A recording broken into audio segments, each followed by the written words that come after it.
Hello आर्मीज BTS का rolling stone में interview आया है जो कि बहुत ही अच्छा था। इसमें बीटीएस से बहुत सारे सीरियस क्वेश्चन पूछे गए और बीटीएस ने उसका बहुत अच्छे से आंसर दिया।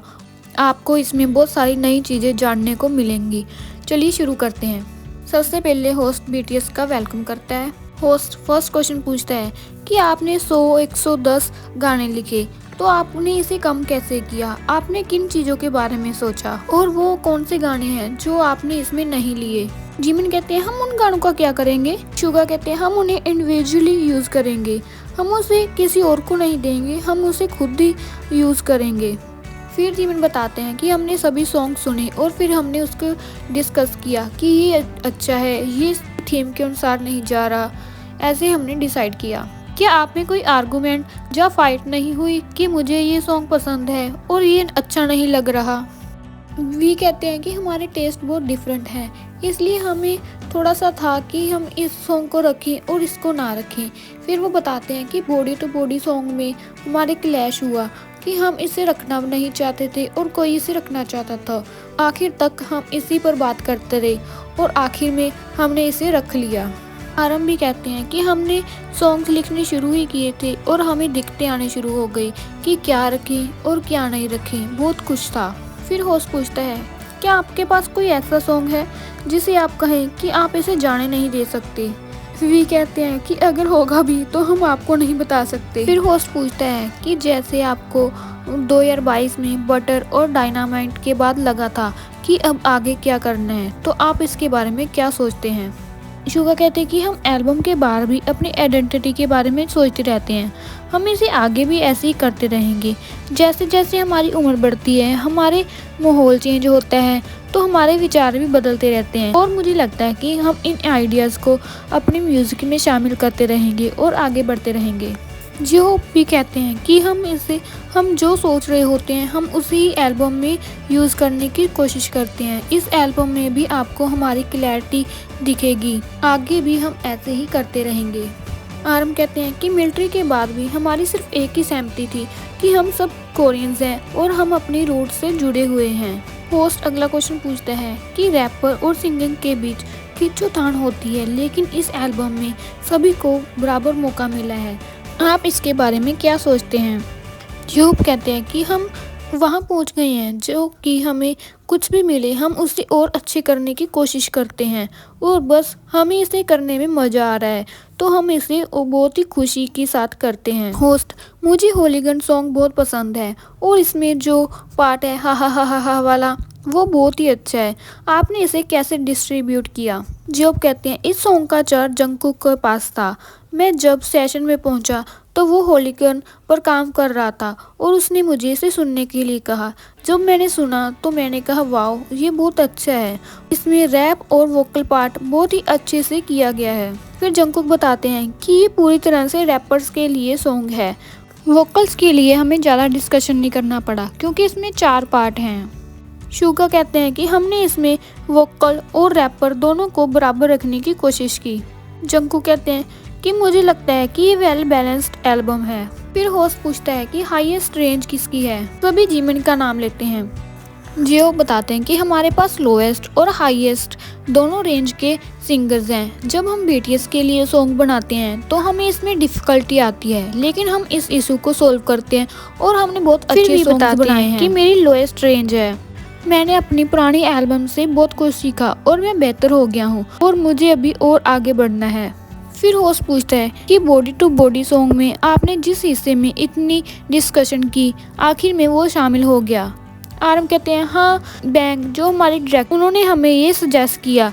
जब मैंने इसे फर्स्ट टाइम सुना तो मुझे इतना अच्छा नहीं लगा, सेकंड टाइम थोड़ा सा अच्छा लगा और थर्ड टाइम मुझे बहुत अच्छा लगा। फिर होस्ट एलियन सॉन्ग के बारे में पूछता है तो वे बताते हैं कि असल में ये सॉन्ग एलियंस नहीं था, ये एंडलेस था, हमें सजेस्ट किया गया और हमने इसके बदल कर एलियंस रख दिया। आरम कहते हैं कि ये बहुत ही कैची सॉन्ग था तो हमें इसे और अच्छा बनाना था, तो हमें किसी ने सजेस्ट किया एलियन, तो हमने एलियंस रख लिया। फिर होस्ट कहता है कि आप एलियंस हो तो मुझे लगता है कि अगले साल तो आप सुपर बोल्स में अपना जहाज उतारोगे, आपको कैसा लगता है? इसका बहुत अच्छे से आंसर देते हैं कि हम इसमें जाना चाहते हैं, लेकिन हम तब जाएंगे जब हमें इनवाइट मिलेगा। आरम कहते हैं कि जैसे जैसे टाइम बीतेगा, लोगों के थॉट्स चेंज होंगे, तो शायद हमें ये मौका मिलेगा, तो हम ज़रूर जाएंगे। होस्ट जंकू को कहता है कि जब मैंने सुपर बोल्स का नाम लिया तो आपने थोड़ा मुंह बनाया। जंकू कहते हैं कि मुझे भी इसमें जाना है।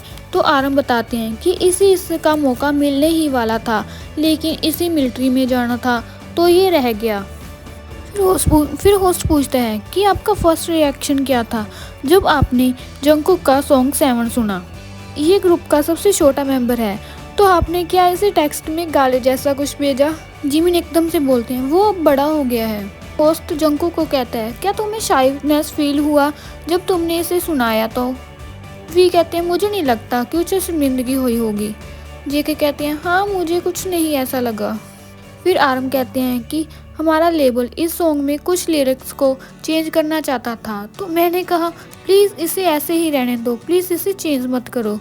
वो हमारे मेंबर्स अलग अलग काम भी करते हैं तो भी पीछे से एक दूसरे का बहुत साथ देते हैं। फिर होस्ट 2.0 के बारे में बात करता है और पूछता है कि आपके कॉम्पिटिटर्स कौन होंगे। जॉब कहते हैं कि मुझे लगता है कि हम खुद के ही कॉम्पिटिटर्स हैं, हमें ये चिंता थी कि हम पिछले माहौल को कैसे तोड़ेंगे। फिर वी बताते हैं कि जब हमने इस पर काम करना शुरू किया, वी बोलते ही हैं और जिमिन कहते हैं तुम्हारी नोज बैरी है और सभी हंसने लगते हैं। इससे पता लगता है कि वो कितना एक दूसरे के साथ कंफर्टेबल हैं। वो कोई भी ऑकवर्ड चीज़ भी एकदम से बोल देते हैं और रिएक्ट कर देते हैं एक दूसरे के सामने। और फिर वी अपनी नोज़ में टिश्यू डालते हैं और आगे बताते हैं। वी बताते हैं कि 2.0 का जे-होप का आइडिया था और ये हमें बहुत कूल लगा।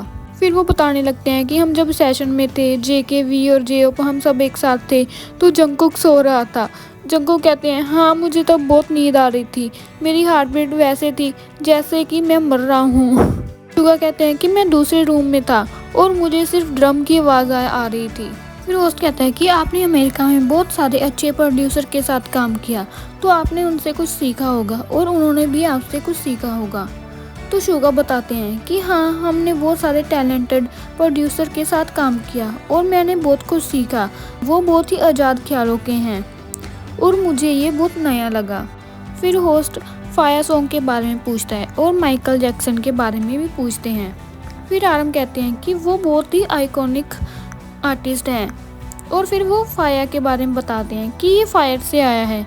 हम सेशन में इसका यूज़ इतनी बार करते थे, हम 100 दिन में 100 बार तो इस वर्ड का यूज़ करते थे। जो भी वहाँ के प्रोड्यूसर्स थे वो ऐसे करते थे, वाओ ये फायर है, दैट्स फायर।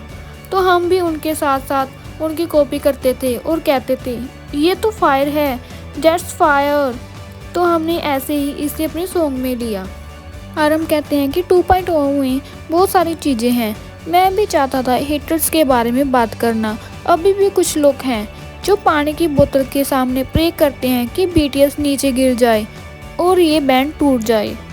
तो हमने सोचा कि हमें लगभग 3 साल हो गए हैं अलग हुए, तो हमारी आर्मी भी हमारा वेट कर रही होगी, तो हमें साथ में आना होगा। नॉक नॉक, हम आ गए हैं। आपको ये इंटरव्यू कैसा लगा कमेंट्स में ज़रूर बताना। Bye bye.